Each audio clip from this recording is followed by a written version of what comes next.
Howdy folks, hope you're all having a good one, and welcome to the final episode of Mingles with Jingles of 2023, and also officially at least my final video for the year.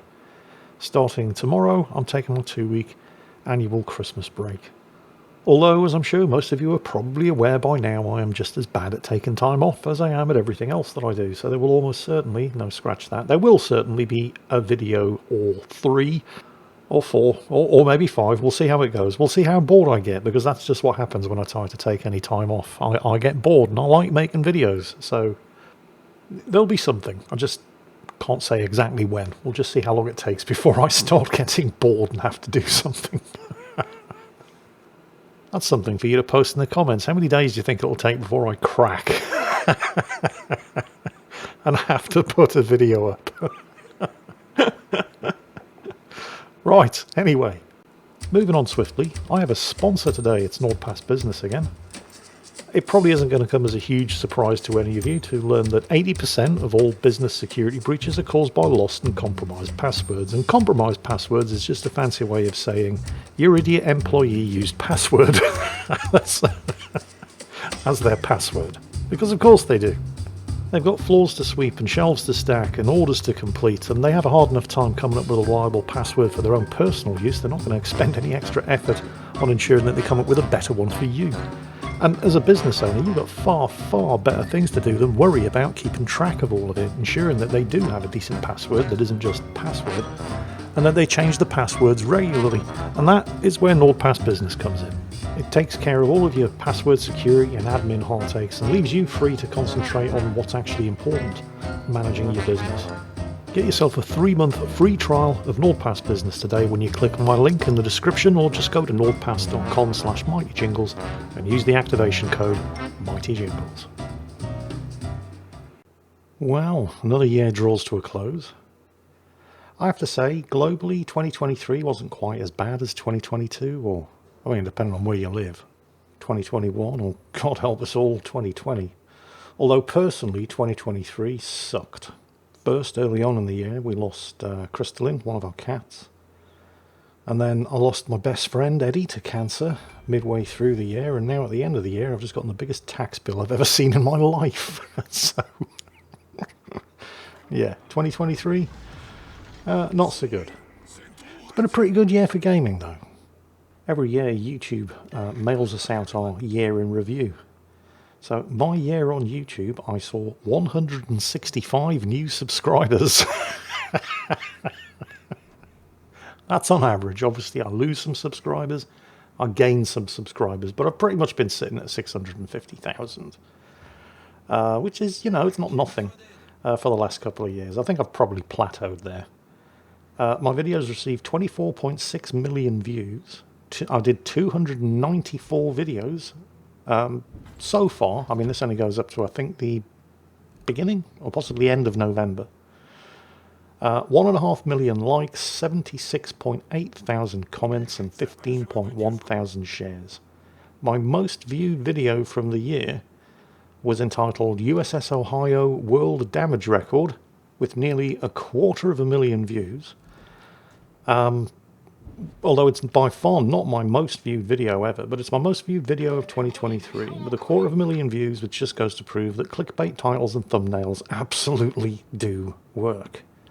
Although word of mouth,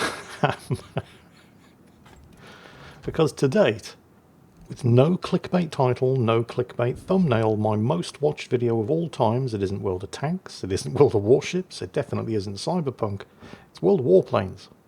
The video is just called World of Warplanes with the Mighty Jingles, and the thumbnail is just a picture of a biplane in a hangar. No clickbait whatsoever, 1.2 million views. That is the power of word of mouth. That was the video where, I forget the exact circumstances, but World of Warplanes was in alpha, and I took a look, and it wasn't very good, but it had potential. And then it went into beta, and I took a look, and it still wasn't very good. But it definitely had potential, although it was kind of worrying that most of the stuff that was wrong in the alpha was still wrong in the beta. But anyway, then it came out of beta and the non-disclosure agreement got lifted, and it was still terrible. I mean, and aside from all the technical issues, they just made some utterly bizarre choices. I mean, The game's called World of Warplanes. Remember, this was 10 years ago. This was before World of Warships came out. And when World of Warships was released, there was no Royal Navy in it. You know, the oldest navy in the world. But I kind of got it. I understood why they went with the Japanese and the Americans for the initial release of World of Warships, because while, you know, the Royal Navy was certainly active in the First and Second World Wars, in the First World War, aside from Battle of Jutland, Battle of the Falklands, Battle of the River Plate, we were mostly just blockading Germany. And in the Second World War, you know, while it was an important job, the Royal Navy was mostly evacuating the army from whatever mess it had gotten itself into, or escorting convoys. Which isn't nothing, but all of the major naval battles of the Second World War took place in the Pacific. So I understood why they went with the US Navy and the Imperial Japanese Navy. It did make sense. It was disappointing, but it made sense. But in World of Warplanes, no Royal Air Force. The oldest air force in the world, the air force that fought the longest campaigns of the Second World War, the air force that was active longer than any other air force during the Second World War, and it's not in the game from the start. And when they did eventually put the Royal Air Force in, guess what? No Spitfires. It's like they were deliberately trying to drive people away. I mean, they made so many utterly bizarre design choices in that game, and I couldn't just shut up about it, so I gave an honest review, and Wargaming didn't like that. Nobody ever actually said anything to me, although I did hear unofficially from a couple of contacts inside Wargaming that World of Warplanes video was the reason why I didn't get access to the World of Warships closed alpha. Wargaming were basically, yeah, screw that guy. But yeah, no clickbait thumbnail, no clickbait title, 1.2 million views, World of Warplanes with the mighty Jingles. Clickbait title, clickbait thumbnail, USS Ohio world damage record, 237,000 views. Although, that's just over the course of about 6 months. Admittedly, the World of Warplanes video has had 10 years, so it's probably not surprising. Ask me again 10 years from now, which is my most viewed video. That's if I'm still around. You never know. Right, anyway, so the whole point of this year in review thing was, of course, Game Awards. And I don't mean the Game Awards, which I'm sure you've all heard, were an absolute disgrace. It wasn't so much a games award show as a bunch of advertisements for games that hadn't won, or in many cases hadn't even been nominated for any of the awards that were being given out, with a bunch of celebrities who had absolutely nothing whatsoever to do with games, telling each other how fantastic they were, while being very rudely interrupted every 5 minutes or so by game developers coming up to accept awards and being told to wrap things up so that we could get back to more adverts for games that hadn't been nominated or won any of the awards, and more celebrities telling each other how fantastic they were. In one case, one game developer was standing there acknowledging the people from his development team who had sadly died during the development of the game, and was being told to wrap it up and move it on so they could show more adverts. So yeah, the Game Awards, the actual Game Awards, can kiss my ass.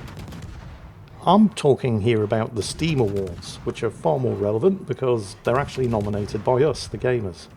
But there have been some absolutely bizarre nominations for the 2023 Steam Awards. And I'm talking about Bethesda again. Before I get on to that, here's the list of actual nominations. You know, the ones that made it into the top 5 in each category. So, for Game of the Year, EA Sports, FC24, Hogwarts Legacy, Lethal Company, Baldur's Gate 3, and Resident Evil 4. One thing that you have to bear in mind about the Steam Awards, you're not going to see Baldur's Gate 3 nominated in every category, because in the Steam Awards, an individual game can only make it into 2 categories. So, unsurprisingly, Baldur's Gate 3 nominated for Game of the Year. VR Game of the Year, bunch of games I have never heard of, with one exception. I Expect You to Die 3, Ghosts of Tabor, Labyrinthine, Gorilla Tag, and F123. In the Labour of Love category, and this is where things start getting a bit weird. Remember, this is the 2023, not the 2020 or 2019 Game Awards. In the Labour of Love category, Apex Legends, Defense of the Ancients 2, Rust. Rust is 10 years old this year, by the way. Deep Rock Galactic, and Red Dead Redemption 2. None of those games came out in 2023. Yeah, those are the top 5 nominations for the Labour of Love category. In the Best Game on Steam Deck category, you've got The Outlast Trials, Hogwarts Legacy, Dredge. Good luck to Dredge, by the way, I hope it wins. Diablo 4 and Brotato. In the Better with Friends category, you've got a bunch of games I have never... Well, I've heard of a couple. Sunken Land, Lethal Company, Sons of the Forest, Party Animals, and Warhammer 40,000 Darktide. I definitely have to agree with the Darktide nomination there. I mean, you can play it alone, but it's absolutely soulless. It is definitely one of those games that is just so much better if you're playing it with friends. In the Outstanding Visual Style category, you have Cocoon, Inward, Atomic Heart, which wasn't a great game, but did have a good visual style. Darkest Dungeon 2, High on Life. The Best Game You Suck At award, we have Sifu. Overwatch 2, EA Sports FC 24, again, Lords of the Fallen and Street Fighter 6. The best soundtrack has Pizza Tower, Personal 5 Tactica, The Last of Us Part 1, Chants of Sinar, and Hi-Fi Rush. In the outstanding story-rich game, no big surprise to see Baldur's Gate 3 getting nominated here again, along with Love Is All Around, Star Wars Jedi Survivor, Resident Evil 4, and Lies of P. In the sit back and relax category, you've got Train Sim World 4, Coral Island, City Skylines 2, Potioncraft, and Dave the Diver. But it is when we come to the most innovative gameplay category that I'm starting to think people are trolling us. Because we've got Shadows of Doubt, Contraband Police, Your Only Move Is Hustle, Remnant 2, most of which I have never even heard of, so I couldn't comment on the innovation of their gameplay.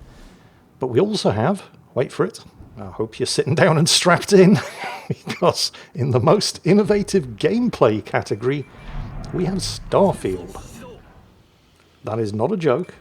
Well, it might be, but I'm not joking about it. Starfield, its one and only nomination for the 2023 Steam Awards, is in the most innovative gameplay category. What? Now, I like Starfield, although I realise I'm probably in the minority there. And you can level a lot of criticism at Starfield and you'd be absolutely justified. I saw a YouTube video the other day where somebody had done... Well, it was a spoof video, obviously, and it was Cyberpunk if it had been developed by Bethesda. And the running gag throughout the video was every time you opened the door there was a loading screen. And you stopped to speak to an NPC and the NPC would turn around and ignore you. I saw another video where they were focusing on how Todd Howard had been going on about how Skyrim, the world in Skyrim, was so rich and detailed. Now imagine that times 1,000, because there's 1,000 different planets in Starfield. Yep, and they're all exactly the same. and so this video, half of the screen on the left was you running across all of these different planets in Starfield. They had a little counter going of the number of different planets that were actually being shown, and they were all exactly the same. And the other side of the screen was somebody wandering around Night City in Cyberpunk. It's not even a planet, it's just one city and the Badlands around it. And the depth of variety in the Night City section from Cyberpunk was like night and day compared to the bland sameness that you were looking at in the Starfield section of the video.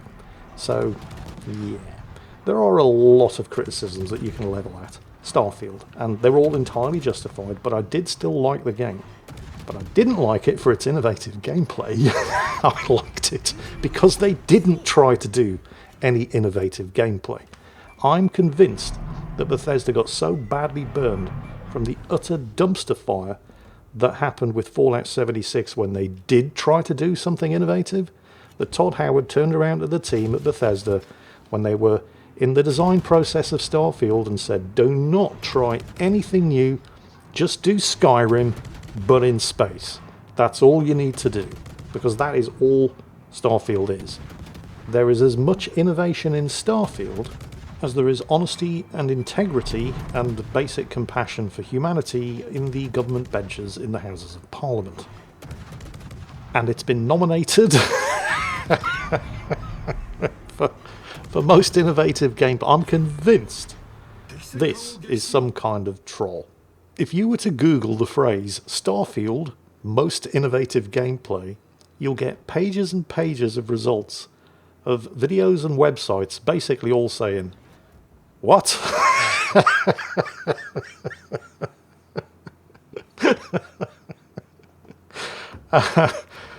Yeah.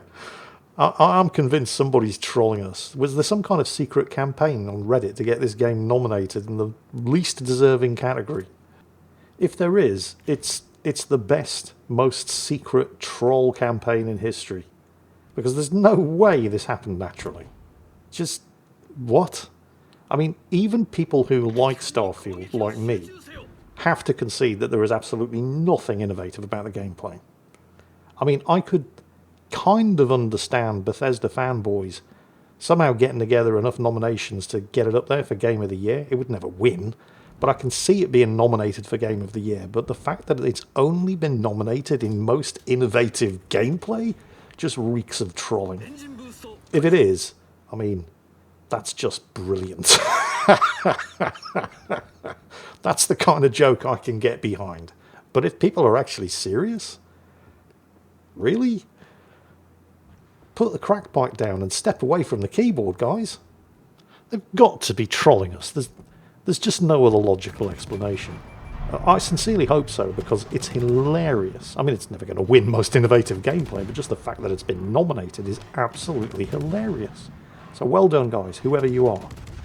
Anyway, before we get finished, after having another good laugh at Bethesda's expense, free games.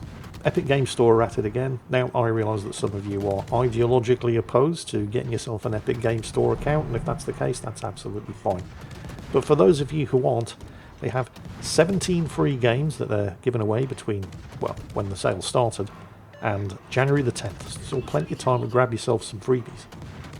Another thing that they're doing this year, well, I don't know if this is the first time they've done it, they might have done it before, but they're doing discount vouchers that you can apply towards a discount on any non-free game that you want to buy. So for example, the new Alan Wake 2, which usually goes for $50, has got 20% off at the moment as part of the Christmas sale, and if you apply a discount voucher you get a further 33% off, which means that it's possible for you to get a copy of Alan Wake 2, you know, for those 4 or 5 people who actually have a PC powerful enough to run it properly. But it is possible to get a copy of Alan Wake 2, just as one example of the bargains that you can get in the Epic Games Christmas sale, for $27, which is a pretty damn good price for a brand new AAA game release. I might have to take advantage of that, actually. Play it over my Christmas break. Plus you get a voucher for Alan Wake Remastered for absolutely free if you buy Alan Wake 2 at the moment as well. But that's just one of the examples of the kind of bargains that you can currently get up until when the sale ends on January the 10th on the Epic Games Store. Whatever you do, though, I hope you get something nice for Christmas, even if it's only some time off, because that's what I'm looking forward to now, as I put this episode of Mingles with Jingles and 2023 to bed. I'll be back officially on the 2nd of January, but you all know the score by now. I will get bored and I will do something. There's a couple of little games, you know, no big titles and stuff that I've been tinkering with that I'm almost certainly going to do some videos on. Between now and the 2nd of January, and I'm also going to finish off the Cyberpunk series because I really enjoy making those videos, and we're starting to, well, we've already begun wrapping up the various different story threads in the Phantom Liberty expansion, which has been absolutely amazing, by the way. Some of the best storytelling I've experienced in a game since, well, the original Cyberpunk 2077 endings. So yeah, all that to look forward to. I just can't say exactly when the videos are going to pop up because I am taking some time off. So go on, because I know you're going to do it anyway. Let's see you all posting your predictions in the comments about how many days it's going to take before I succumb to the inevitable, get bored, and do a video when I'm supposed to be taking time off. Let's go with 2 days. Let's start the bids at 2 days and see. I know I'm crap. I can't help it. You wouldn't have me any other way. Anyway, that's it for this. Not just this week's episode of Mingles with Jingles, but this year. Officially, I'll be back on the 2nd of January, but I know I'm not fooling anybody. And, until I do post another video, have yourselves a fantastic Christmas, a safe and prosperous New Year, and as always, take care, and I'll catch you next time.